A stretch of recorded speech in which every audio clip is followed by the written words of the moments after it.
I want to have a life to be able to live. You know, it's really going to be hard for me to take more hits than I've taken, God forbid, get in front of a jury and have a chance.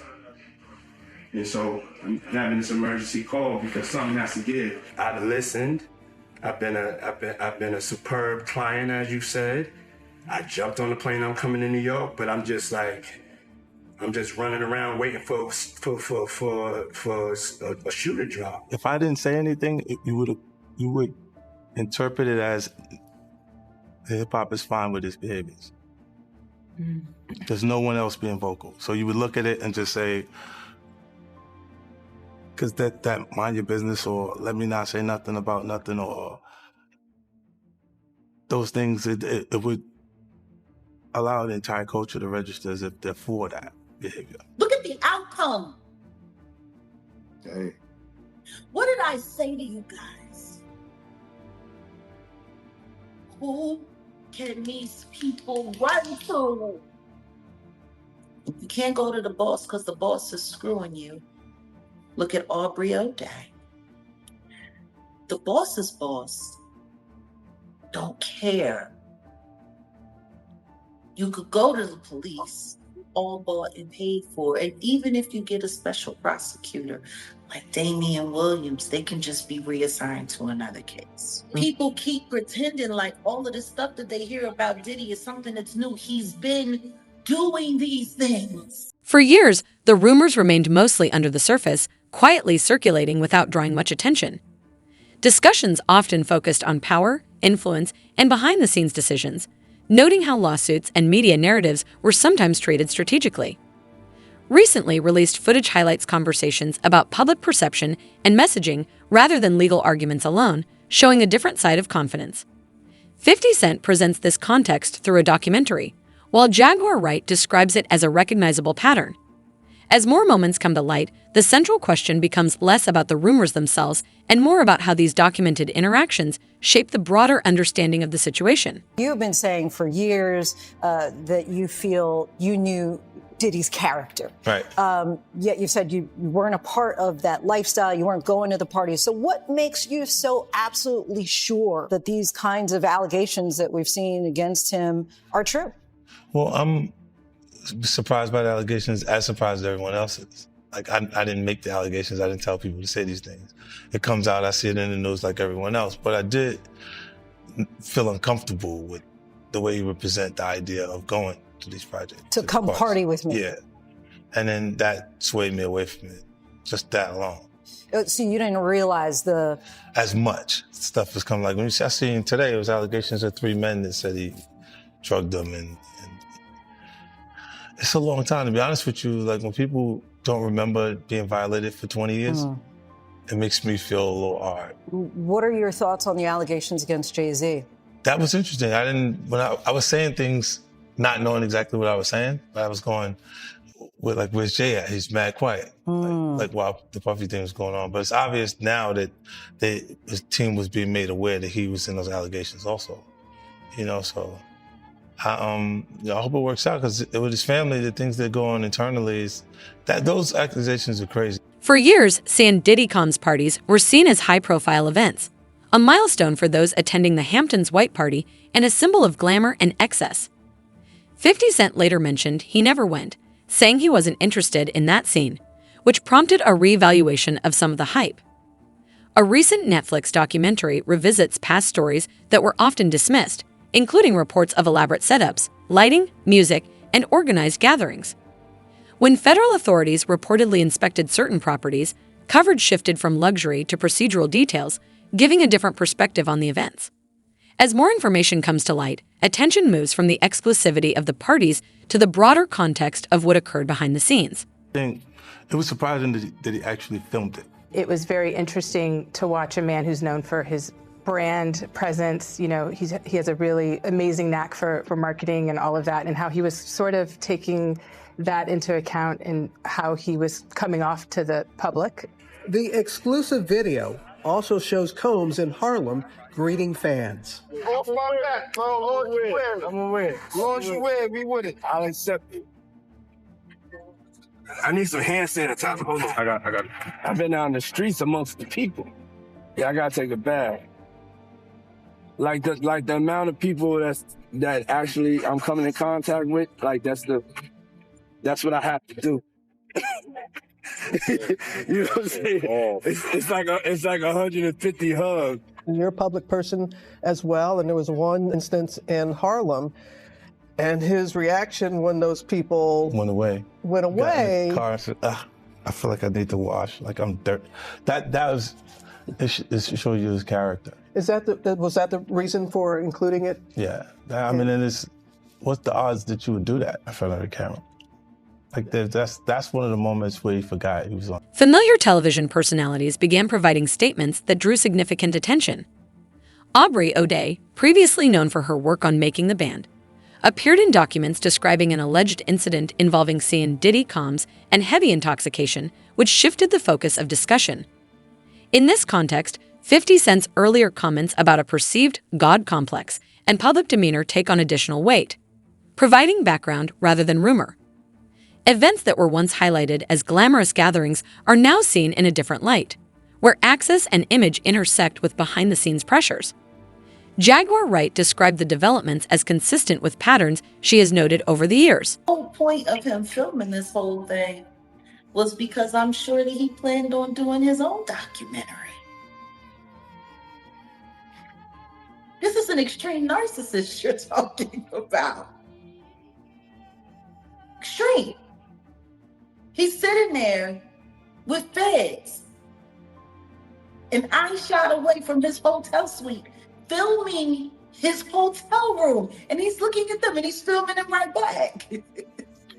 He's literally saying in certain parts, yeah, make sure you're filming all of this because we need to get some cutaway shots. That's wild. That's wild. No, he was literally, did nobody pay attention to that? Oh, I saw. Like he said, yeah, make sure you're filming all of this. We need this for cutaways. Like you're sitting here collecting footage, like a director, like an AD.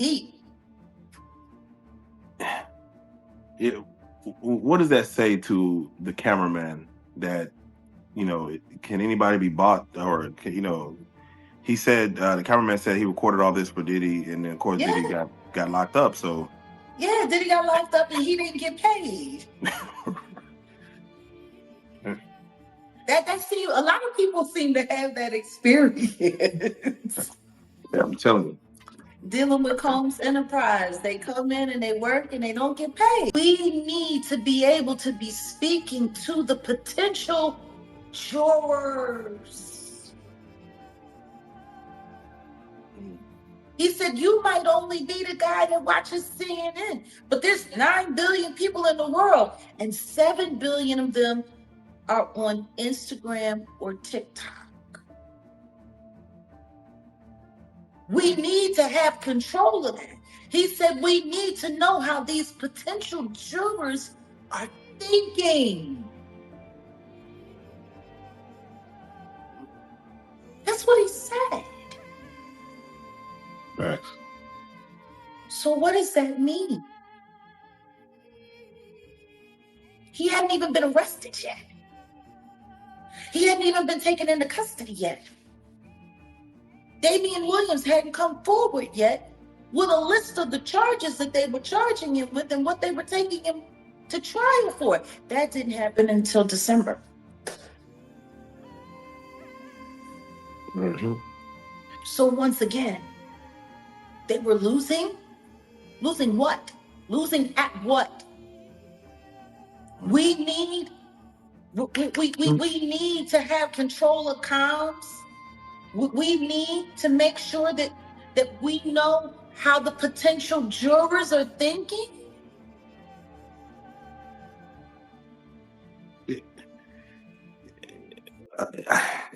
Very true. How does that not sound like anything other than what it is? They were looking to infect the jury pool as early as possible. Look at what happened. Look at the outcome. Hey. What did I say to you guys? Who can these people run to? You can't go to the boss because the boss is screwing you. Look at Aubrey O'Day. The boss's boss don't care. You could go to the police, all bought and paid for, and even if you get a special prosecutor like Damian Williams, they can just be reassigned to another case. What happened? Look at the outcome. Hey. What did I say to you guys? Who can these people run to? You can't go to the boss because the boss is screwing you. Look at Aubrey O'Day. The boss's boss don't care. You could go to the police, all bought and paid for, and even if you get a special prosecutor like Damian Williams, they can just be reassigned to another case. In the hotel room, the focus appears less on responding to allegations and more on managing public perception. Reports indicate that discussions with legal counsel centered on messaging and media strategy rather than solely on evidence. Considerations included jury perception, public reaction, and how the story would be presented before any formal indictment. Legal analysts note that high-profile cases often involve balancing courtroom strategy with public communication, influencing what potential jurors encounter in the media well before trial. In this context, the approach extends beyond the events themselves to the narratives people receive ahead of proceedings. He owned 25% of Bad Boy. When they started Bad Boy, he puts 25 under his name, 75 under his mother's name. Diddy does. So 75% of the company's under his mother's name, 25% is under his name. One day he comes up to him, fully ready to take this guy out, says, you have to sign off the 25% to me.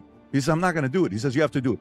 He forces him to sign up and gives away the 25% over to Diddy, okay? Gives away the 25% to Diddy. That's his. Threatening his life? He threatens his life, allegedly, to give up the 25%, which he ends up giving up to Diddy. And he says, I'm going to give it back to you. Never gives it back to him. And then later on, when he takes him to court to say, this is my 25%, the court says, no, you have mental issues. You're having challenges here.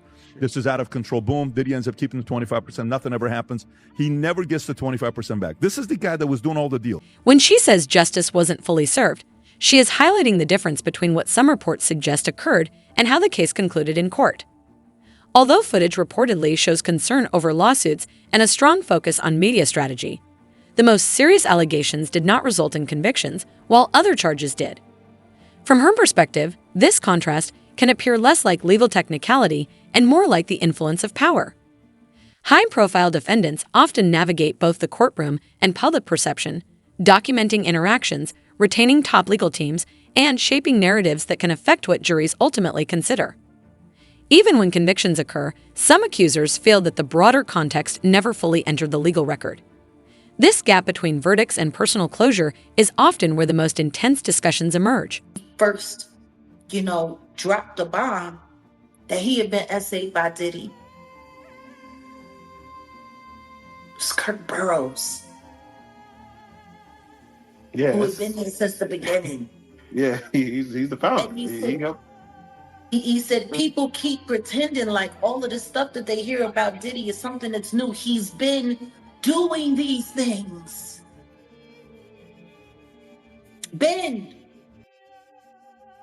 He's a witness to offenses that happened over 30 years ago. I believe that he was victimized, and I think it happened long before the industry. People really don't want to look closer into his childhood and to what his mama had going on in that house.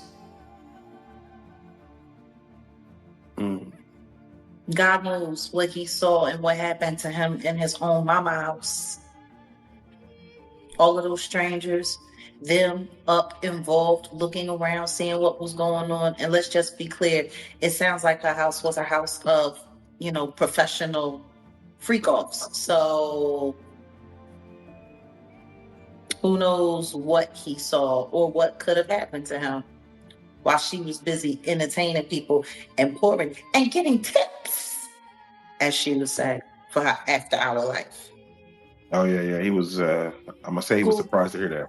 School bus driver. No, was he surprised or was he like, zip it, you talking too much? Because that's what it looked like to me. It looked like you talking a little bit too much. They don't need to know about that. While she was sitting up there, oh, because I was a bus driver and I was this, and I worked at the after hours. And I would pour them drinks and they would give me big tips. She did say it just like that. Big tips. You know, in Big tip and spending cheese. Damn. In Sean's own words, in Diddy's own words, he had said he had a sigh of relief learning that he was the son of a hustler or a gangster. Like he wanted that status. He wanted to say that he was a sigh of relief is a wild thing to say, that your daddy was a gangster or a hustler, or that's what you heard that he was. Well, I mean, like Tim said, they had a bunch of blaxploitation movies being played around the house all the time. They grew up with the Mac playing. They grew up with Superfly playing. Like, I mean, if that's what you got going on, you got two women in the house and there's no men around, and these are what the little boys are watching.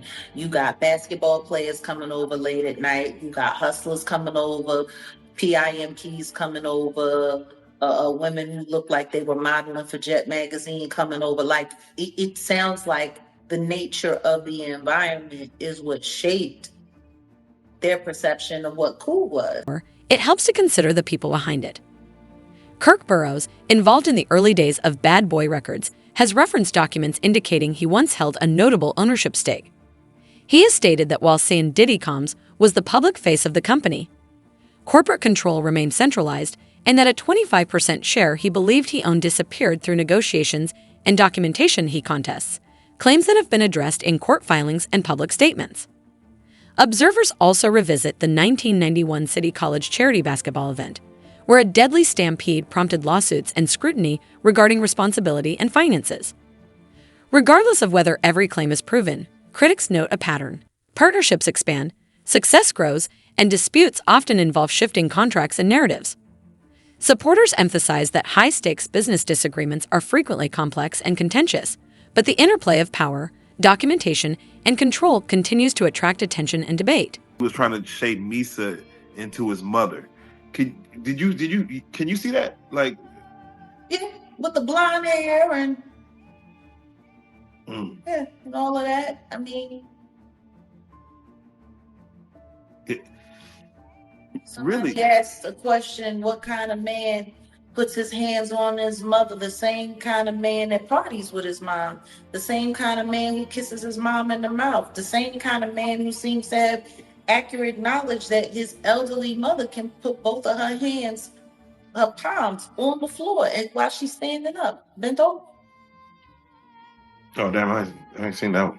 Oh. You never seen the Instagram video where he was talking about how his mom is still young and spry and how she still liked to party and how they was getting a IV drip? Oh. And she was kissing him in the mouth on the video when he was like, yeah, my mom can bend over and touch the floor with her palms. It's a very, very, very weird relationship. It's weird.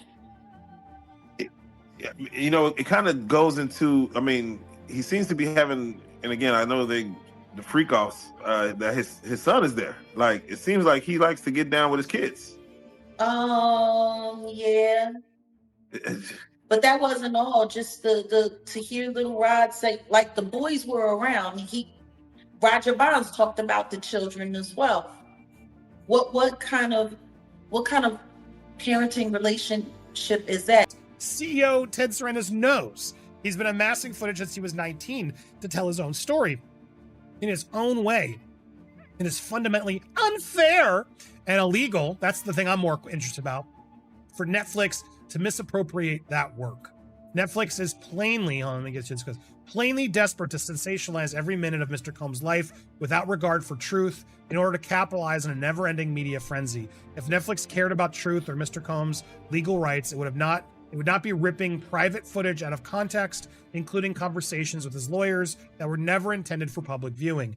No rights in that material were ever transferred to Netflix or any third party, the statement continues. It is equally staggering that Netflix handed creative control to Curtis 50 Cent Jackson, a longtime adversary with a personal vendetta who has spent too much time slandering Mr. Combs. Beyond the legal issues, this is a personal breach of trust. Mr. Combs had long respected Ted Sarandos and admired his legacy. Netflix, you're getting called out by Diddy. What are you going to do? He has admired the legacy of Sarandos' late father-in-law, Clarence Avant. For Netflix to give his life story to someone who has publicly attacked him for decades feels like an unnecessary and deeply personal affront. At minimum, he expected fairness from people he respects. Concerns about leaked footage or coordinated reports. The focus can shift if the most widely circulated clips feature his own words discussing media strategy, jury perception, and managing people rather than addressing allegations directly. If recordings, former associates, and court documents reflect similar themes, the public faces the challenge of distinguishing context from character. While court decisions, including sentences, appeals, and official records, remain authoritative, public perception develops in a separate space, influenced by coverage, testimony, and widely shared media. Often, the most enduring impact is not the verdict itself, but the understanding the public forms from what they have seen. For those following the story, maintaining a thoughtful perspective helps contextualize ongoing developments.